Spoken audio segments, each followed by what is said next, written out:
Hello everybody and welcome to the Driver Trainer channel. I'm glad you can join us today. It's summertime, which is perfect weather for moving into a new house. If you're moving, you need to find a way to get your belongings from one place to another, and that's where a rental truck comes into play.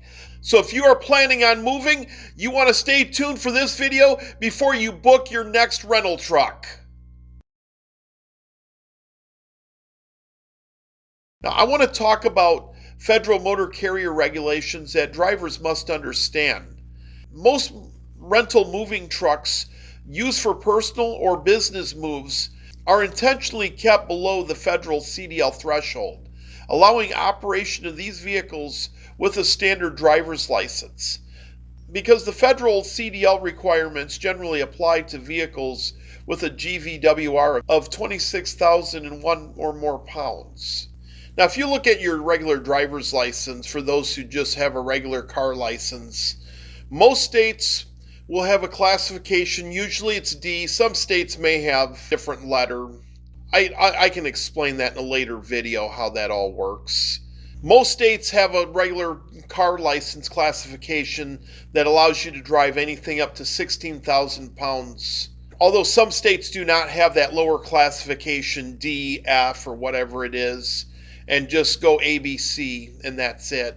There is the federal exception for moving trucks up to 26,000 pounds as long as it's for a move. So for instance, if you rent a truck to relocate from one house to another, or you rent a truck because you need to get something like a water heater or a pool table for your basement or something like that, that's where the exception comes into play. And it's the same for business moves. If you're relocating from one location to another, or you're getting something for your business, as long as it's not used in commerce, then the states with the 16,000 pound weight limit has the 26,000 pound exception for moving. And most rental trucks are designed to stay below the CDL threshold. Now, drivers still need to know the GVWR, which stands for Gross Vehicle Weight Rating, by the way. And you need to know that for two reasons. Number one, you need to make sure the truck GVR is within that 26,000 pound weight limit.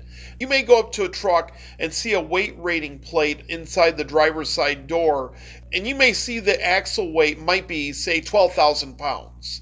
And then you look at the drive axle or the rear axle, it's rated for, say, 20,000 pounds. Now, anybody with simple math skills can say, well, that's 32,000, but then it may say GVWR 25,999. That is intentionally done by the manufacturer, so people without a commercial driver's license can still operate that truck under the CDL exception. The second reason why you need to know the GVWR is because when you load it, you need to make sure it's loaded properly. So if you have a truck that's rated for 22,000 pounds, you're only legal for 22,000 for that particular truck, not 26 just because you can legally operate 26,000 on your license. And those specs are inside the driver's side door in the door jamb. Now, most rental agencies tend to put the GVWR at the bottom of the driver's side door. Now, if you do rent the truck for something other than a household or business relocation, such as freight delivery, then you will be limited to the weight rating limited on your driver's license. So let's talk about some common mistakes first-time moving truck renters tend to make. That includes following too closely, so make sure you increase that following distance. Turning too sharply, that can result in rollover collisions. Forgetting overhead clearances like we talked about earlier. Speeding downhill, you definitely don't want to be speeding downhill. If you're driving through the mountains, the best plan of action is to get to a target speed and stick with that target speed. Once you start going over that by about 5 miles an hour, you want to slow down back to your target speed, get off the brake, let it go up 5 miles an hour, hit the brake again. And what that does is it allows air to get into the brake rotor or drum, allowing it to stay cooler as opposed to keeping your foot on the brake to maintain speed.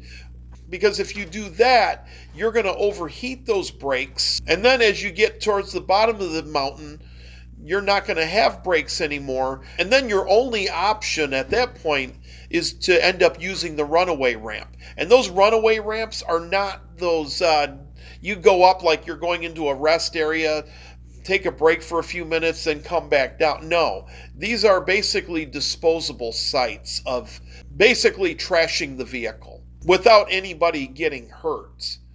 Now, sometimes you may not trash the vehicle. The truck will probably require repair, and it'll definitely require a tow out. Also, backing without checking, make sure you know what's behind you before you back. And if you don't know what's behind you, remember goal, get out and look. Also, overloading the truck, which can affect stability and difficult maneuvering. Also, ignoring your mirrors. You need to check those mirrors every 5 to 8 seconds. For maneuvers like backing and so forth, that is your only option, are those mirrors, as well as getting out and look. Let me put it this way. Most moving truck collisions don't happen because the driver lacks skill. They happen because the driver forgets they're operating a completely different kind of vehicle.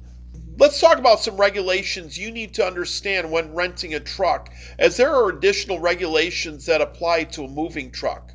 First off, any vehicle with a GVWR of 10,000 pounds or more is considered a commercial motor vehicle. Although you may not be using a rental truck for commercial enterprise, it is still a commercial motor vehicle because of the weight classification and the fact that the rental agency that owns the vehicle is still classified as a motor carrier under federal regulations. Now, it's a different category than, say, a third-party trucking company that you see out on the road every day, because it's a different business model. Now, with this in mind, there are some factors you need to consider when operating a rental truck. This includes pre-trips. Before you operate any commercial vehicle, you are required by law to do what's called a pre-trip inspection. This is a walk-around inspection to ensure that the truck is roadworthy. You don't need to be a mechanic in order to identify any issues with the truck. All you need to do to conduct a pre-trip is just inspect some of the following. You just want to check the tires just to make sure they're properly inflated. They have tread. And what I mean by tread is they have the proper depth. If you stick a penny into the tread, if you don't have a tread depth tool, you stick a penny in there. If you can see Lincoln's head, that's bald. Now, on the steer tires or the front tires, the depth needs to be 4/32 of an inch, whereas the rear tires only need to be 2/32 of an inch. And there's usually a hump in the tread called a wear bar. As long as the tread is over that hump, you're legal. If it starts to hit that hump, that's where you know the tires need to be replaced. Now, on the rear tires, you'll notice there are going to be duals.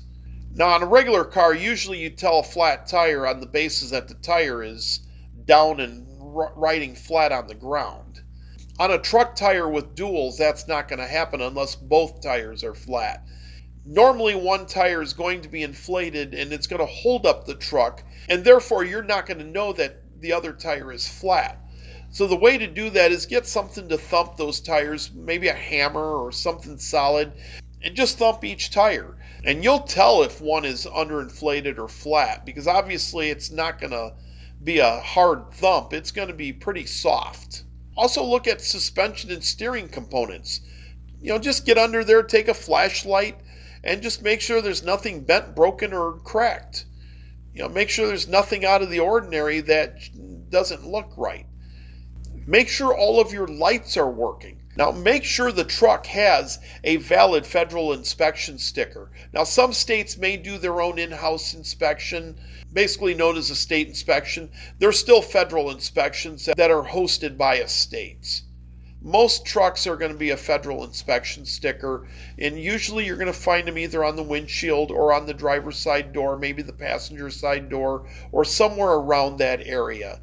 And it'll be a sticker with some verbiage that says federal periodic inspection or something to that extent. There will be a date on it. Those stickers are good 1 year from the date of inspection. If it's a state sticker, some states like Illinois, for instance, puts an expiration date on the sticker, but it will say on the sticker, this expires the last day of the month, indicated on the front of the sticker. That will be an expiration date. Otherwise, it's basically the date in which the inspection is performed. Make sure the truck has a valid inspection sticker. And just look for anything that seems out of the ordinary for any vehicle. If it looks questionable, ask about it. If you opened up the driver's side door and there's a hole in the floor, you ought to question that. That should not even go out. Or anything that wouldn't pass the mustard in your own vehicle. Also, let's talk about those little exits along the roadside. And I'm not talking about the ones that say rest area. I'm talking about the other ones that say weigh station. Question: does a rental truck need to stop at a weigh station? It all depends. Most of the time, weigh stations don't bother with moving trucks. So you may pull in and they probably just give you the green light to go to the bypass lane and be on your way because they have bigger fish to fry. Here's my key takeaway. Operating a moving truck requires more planning, more awareness, and more patience than operating a passenger vehicle. The safest moving truck drivers aren't the fastest drivers. They're the drivers who understand the vehicle, respect its limitations, and give themselves plenty of time and space to operate safely. So if you're planning a move, take a few extra minutes to learn the vehicle before you head down the road. Understanding how a moving truck handles can make the difference between a smooth move and an expensive mistake that you don't want to be a part of.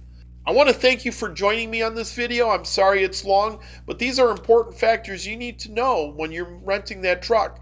So be sure to like, subscribe, and share these videos with as many people as you can, including those who may be planning on moving, so we can get the message out there, and we'll see you on the next video. Be safe out there.